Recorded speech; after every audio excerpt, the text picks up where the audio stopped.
ऐसा लगेगा कि जिनके सहारे तो हम भगवत मार्ग में चले, जिनके लिए चले, वही प्रतिकूल है, हम क्या करें? नहीं, कभी नहीं। ये हमारी प्रार्थना मान लीजिएगा, ये अनुभव की बात कहते हैं। ये मन दिखाता है प्रभु में, गुरुदेव में, उनके विधान में प्रतिकूलता। हम तो इतना समर्पित हैं और ये प्रतिकूल व्यवहार, बस ये ग्रंथि बहुत जोर की फंस जाती है जो हमें परमार्थ में बिल्कुल आगे नहीं बढ़ने देती। उनका जो व्यवहार प्रतिकूल लग रहा है वो हमारे अंतःकरण को लग रहा है, और ये वही धोखेबाज अंतःकरण है जो बहुत जन्मों से माया की अधीनता, परतंत्रता में हमें जिला रहा है। हरि गुरुदेव रूप से उस परतंत्रता को परम स्वतंत्रता में बदलना चाहते हैं, तो वही धोखेबाज अंतःकरण उनके विधान में प्रतिकूलता का स्पष्ट अनुभव कराता है। हाँ, ये है प्रतिकूल, फिर क्या, इन्हीं के लिए तो थे हम, अब जब यही प्रतिकूल है तो फिर चलो। बस वो यही चाल चल रही माया कि जहां से तुम्हारी अध्यात्म वृत्ति जुड़कर भगवत स्वरूप को प्राप्त होनी, वहीं तुम्हें प्रतिकूलता दिखा दे, ये माया है। इसलिए बहुत सावधान। संतों के वचन इसीलिए सुने जाते हैं कि उनके हृदय का अनुभव जो शास्त्रों में शब्दों रूप से वर्णन है, उन्होंने उसे अपने हृदय में मनन करके देखा है, अनुभव किया है, साक्षात्कार किया उस शब्द का। इसीलिए सुना जाता है कि वो अनुभव की बात मुझे सहज में समझ में आ जाएगी। इस बात से जीवन भर सावधान रहना। अपनी निष्ठा अनुकूलता या प्रतिकूलता को लेके नहीं है, भगवत मार्ग में है हम। भगवत मार्ग समता का होता है, वो अनुकूलता प्रतिकूलता का नहीं होता है। बहुत ध्यान से समझिए, ये परमार्थ है। आपका गुरुदेव के प्रति आश्रय, प्रियाजू के प्रति आश्रय, यदि अनुकूलता प्रतिकूलता को लेके है तो कुछ दिन में फिसल जाओगे, भाग जाओगे। मन तुम्हें चैन नहीं लेने देगा। ये अंदर की पूरी अनुभव की हुई बात कह रहे हैं, इसे अच्छे से पकड़ लेना। आपको अपनी निष्ठा पे रहना है, चाहे आप प्रतिकूल पे प्रतिकूल या अनुकूल से अनुकूल। मुझे अनुकूलता प्रतिकूलता से कोई संबंध नहीं। हे नाथ, मुझे आपके विधान में प्रसन्न रहना है। जोई जोई प्यारो करे, सोई मोहि भावे। ज्यों ज्यों राखत हो, त्यों त्यों रहियत हो हरि। स्वामी श्री हरिदास जी महाराज। सिद्धांत को समझ लोगे तो बेपरवाह मस्ती की स्थिति में आ जाओगे। हमारे मन को सामने वही अनुभव में आता है जैसी उसकी धरा होती है। बिल्कुल पक्की बात समझना। अगर हमारे मन की धरा संशयात्मक है अंतःकरण की, तो आप जहां जाएंगे वहां संशय आपको अनुभव में आएगा। मान सम्मान का रोग लग गया है तो आप गुरुजनों की छोटी सी छोटी चेष्टा में अपमान से समझेंगे। उनकी मंगलमयी स्वाभाविक अवधूत चेष्टा को आप ऐसा समझेंगे कि ये जानबूझ करके हमारे अपमान कर रहे हैं, प्रतिकूलता पैदा कर रहे हैं। बिल्कुल ये इसमें कोई प्रश्न की जगह नहीं, बहुत अच्छे से समझ लेना है। ये मन जिस समय निर्विकार हो जाएगा तो आप रोगे उन्हीं गुरु जी की कृपा का। उनके द्वारा जो तुम्हें प्रतिकूलता भास रही थी उसका चिंतन करके रोगे कि नाथ यदि आप ऐसा न करते तो कभी नहीं हम संभल पाते। आपकी कितनी अपार कृपा है। पर ये मलिन मन उस आश्रय पर बहुत बड़ा प्रहार करता है। बस ये आपको सावधान रहना है। यदि आप कहीं प्रशंसा स्तुति मान अपमान, इसको लेकर के आश्रय किए हैं तो ये टिकेगा नहीं, टिकेगा नहीं आश्रय। यदि आश्रय दाता का आश्रय लिए हैं, अनुकूलता प्रतिकूलता मान सम्मान से कोई मतलब नहीं, तो आप जीत गए।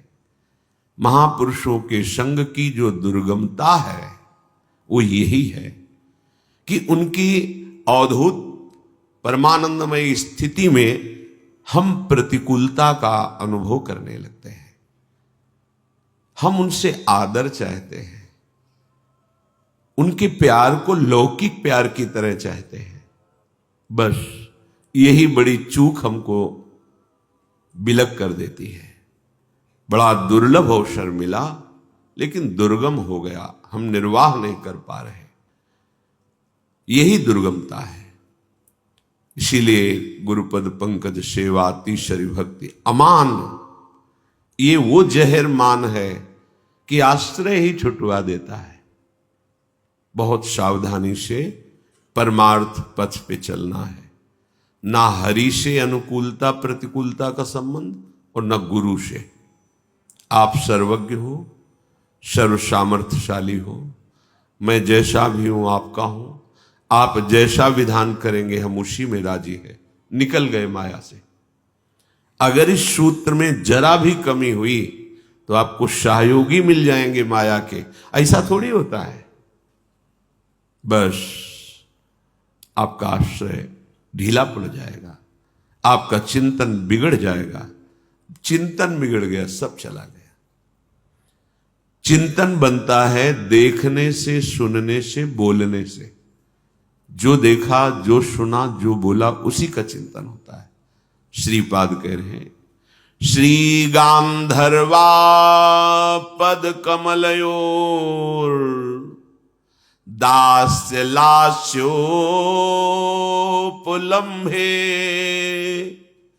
तज्ज्ञायत साधन मुपदिशन्ति शरो मादृशोत्र तस्मात् पापो यदि च सुकृति निंदितो वंदितो वा वृंदारण्यम सुशरणमये अकुंठ राधा प्रकाशम। हे भाई, यदि श्री प्रियाजू के चरणों की महासुखमयी दास्यता प्राप्त करना चाहते हो तो जो दास्य भाव को प्राप्त महापुरुष हैं उनके उपदेश के अनुसार साधन करो। तज्ज्ञा यत साधन मुपदिशन तुषरो मादृशोत्र। अपनी थोड़ी भी मनमानी मत करो।